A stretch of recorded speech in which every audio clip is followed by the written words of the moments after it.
ಬೆಳ್ತಂಗಡಿ ತಾಲೂಕಿನ ಭಾರಿಯ ಗ್ರಾಮದ ಹೊಸವಕ್ಲು ಎಂಬಲ್ಲಿ ಮನೆಯೊಂದರ ಆವರಣದಲ್ಲಿ ಅಕ್ರಮವಾಗಿ ಗೋಹತ್ಯೆ ಮಾಡಿ ಮಾಂಸ ಮಾಡ್ತಾ ಇರುವ ಬಗ್ಗೆ ನಿನ್ನೆ ರಾತ್ರಿ ಮಾಹಿತಿ ಪಡೆದಂತಹ ಮೇರೆಗೆ ಉಪ್ಪಿನಂಗಡಿ ಪೊಲೀಸ್ ಠಾಣಾ ಪಿಎಸ್ಐ ಸುತೇಶ್ ಕೆಪಿ ಅವರು ಸಿಬ್ಬಂದಿ ಜೊತೆ ಸ್ಥಳಕ್ಕೆ ತೆರಳಿ ಮನೆಯ ಬಳಿ ತಲುಪಿದಾಗ ಮನೆಯ ಆವರಣದಿಂದ ಇಬ್ಬರು ವ್ಯಕ್ತಿಗಳು ಓಡಿ ಹೋಗಿದ್ದಾರೆ.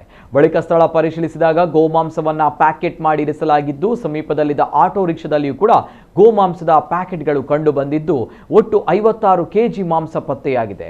ಮುಂದಿನ ಕಾನೂನು ಕ್ರಮಕ್ಕಾಗಿ ಸ್ಥಳದಲ್ಲಿದ್ದ ಗೋಮಾಂಸ, ತೂಕದ ಯಂತ್ರ, ಆಟೋ ರಿಕ್ಷಾ, ಮೊಬೈಲ್ ಹಾಗೂ ಇತರ ಸೊತ್ತುಗಳನ್ನು ವಶಕ್ಕೆ ಪಡೆದು ಉಪ್ಪಿನಂಗಡಿ ಪೊಲೀಸ್ ಠಾಣೆಯಲ್ಲಿ ಕರ್ನಾಟಕ ಜಾನುವಾರು ಹತ್ಯೆ ಪ್ರತಿಬಂಧಕ ಮತ್ತು ಸಂರಕ್ಷಣಾ ಕಾಯ್ದೆಯಡಿ ಪ್ರಕರಣ ದಾಖಲಿಸಿಕೊಂಡು ತನಿಖೆ ನಡೆಸಲಾಗ್ತಾ ಇದೆ.